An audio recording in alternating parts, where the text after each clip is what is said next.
Hi guys, welcome to my channel Trading Week. I'm a stock market enthusiast, swing trader, and I have been in the market since 2020.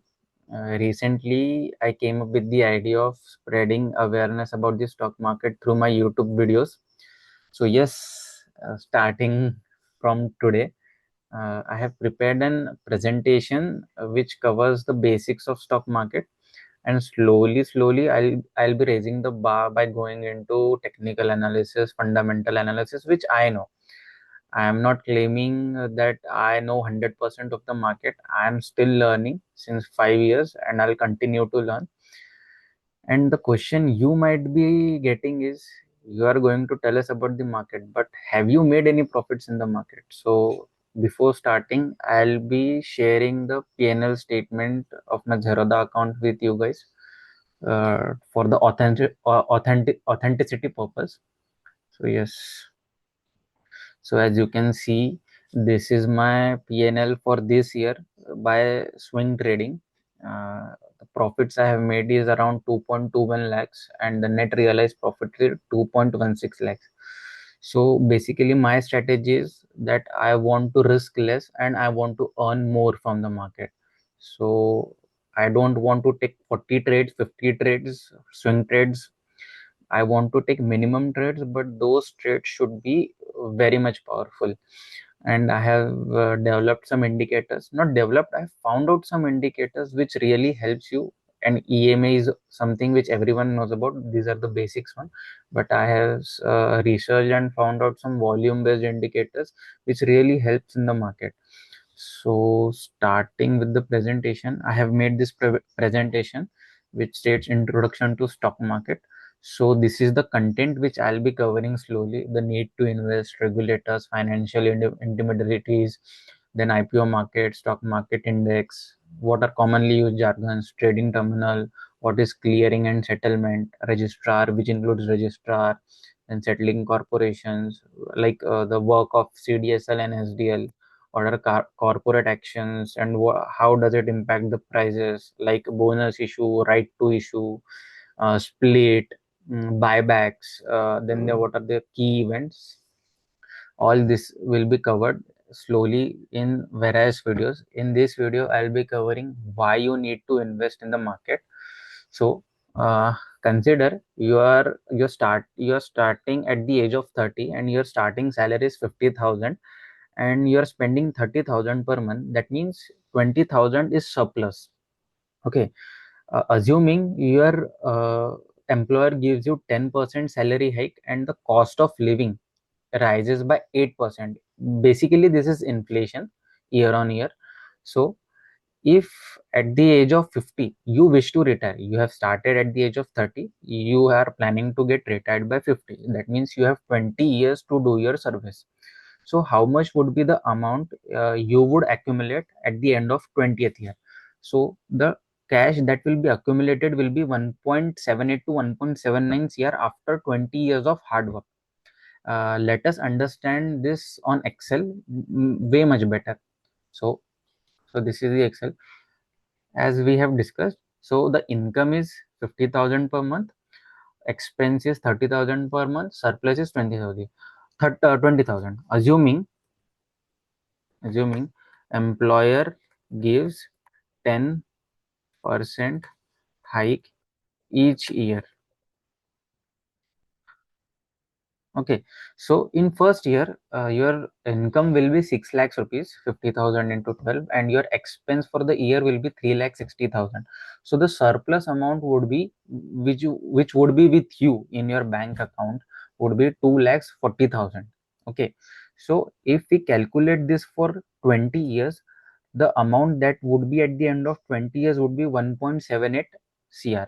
We have not accounted for the 3-4% savings interest. If you add that, it would be around then 1.9 or 2 cr. Okay, uh, then what if you had invested that surplus amount at a certain CAGR? Historically, Nifty has given a CAGR of 12% per year. So if you had invested those surplus amount, you would have 4.27 cr with you at the end of 20th year, which is almost double than 1.8 cr. Let us understand on Excel. So 2,40,000 to all these are invested till 20th year. So this last 20th year surplus, you are not going to invest it. It is going to be as it is. So this 19 years till 19 years, this 2,40,000 became 20 lakhs, 2,71,000 becomes 20 lakhs 85, and at the end of 20th year, you will have a surplus of 4.72 cr. With this example, I hope you have understood why there is a need to invest your surplus amount. So now, why invest? There are three reasons. Fight inflation, because inflation reduces the purchasing power of your money.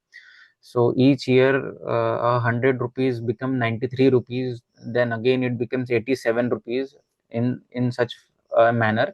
So to fight inflation, and the second reason is to create wealth. No one wants to die poor. Okay, we are most of us are having private jobs, so we do not get any pension. So to carry on the day-to-day operations, we would require huge amount of money post-retirement, because life expectancy has been increased to 75 years or 80 years. So if you are retiring at the age of 50 or 60, so you would still have 30 years or 20 years left for your life. And at that point of time, you will require your money, hard-earned money. So it is very much a need to create wealth and to meet life's financial aspirations, because everyone has some kind of wish. Someone wants to have a house, big house, cars, luxury lifestyle. For that, one should invest. Now, considering that you have understood why there is a need to invest, now we will understand where you can invest. So there are various types where you can invest. Is the asset classes as fixed income. So if you are a very, I would say, uh, if your risk appetite is less, fixed income such as fixed deposit and bonds is a very better option for you. Fixed deposit gives you around 7 to 8%, and bonds give you around 8 to 12%. Bonds returns depends upon the risk of the bond. Higher the risk, higher will be the yield, and lower the risk, lower will be the yield. So the second asset class is equity. In equity means you are buying a portion of a company, you are investing in that business, and whenever that business will grow, it will reward you through capital appreciation or through dividend. Basically, 14 to 15% CAGR is what considered very healthy by investing in equity. The third option is real estate. You can buy lands, you can buy apartments, and many other things. But the problem at the age of 25 to 30 is that we don't have large amount of corpus to buy land or apartments. Then we need to go into loans, which increases our debt. So this is also one of the, and the third is bullion, by means by investing in the safest asset, that is gold or silver.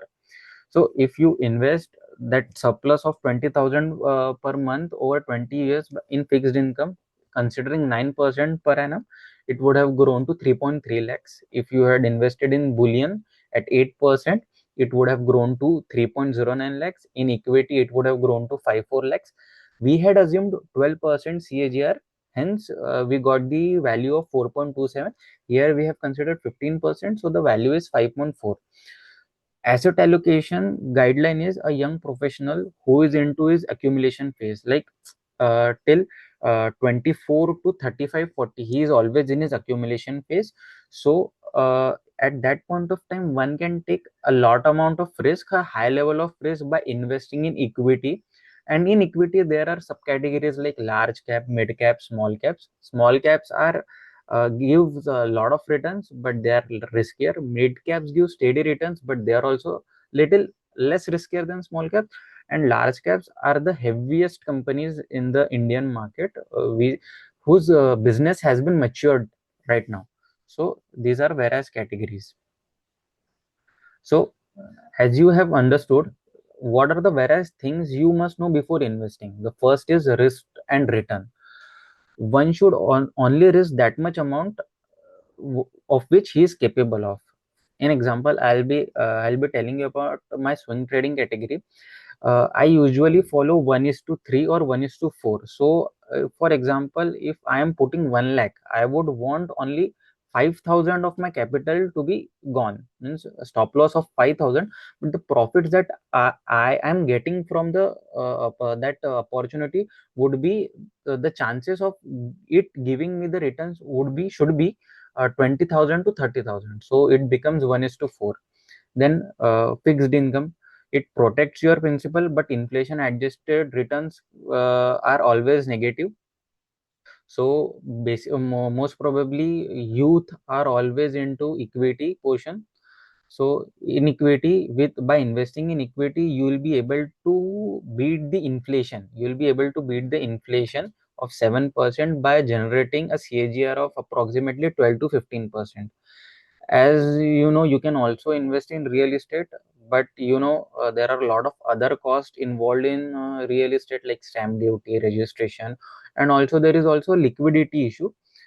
At the same point of time, a youth cannot have huge amount of money to buy a land of 30 lakhs, 40 lakhs, or a flat of 75 to 80 lakhs. Then because of that investment, we have to go in debt, that is by applying for a loan. And then one can definitely invest in gold and silver, which is much safer.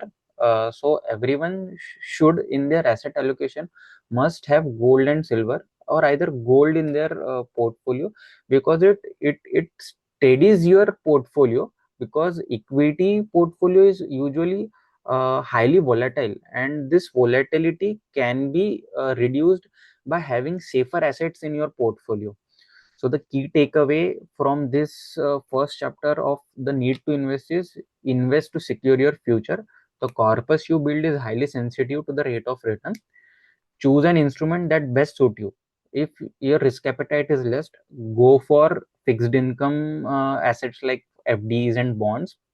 If your risk appetite is high, you can go for equity and real estate. Real estate is not a risky, because it generally gives you capital appreciation.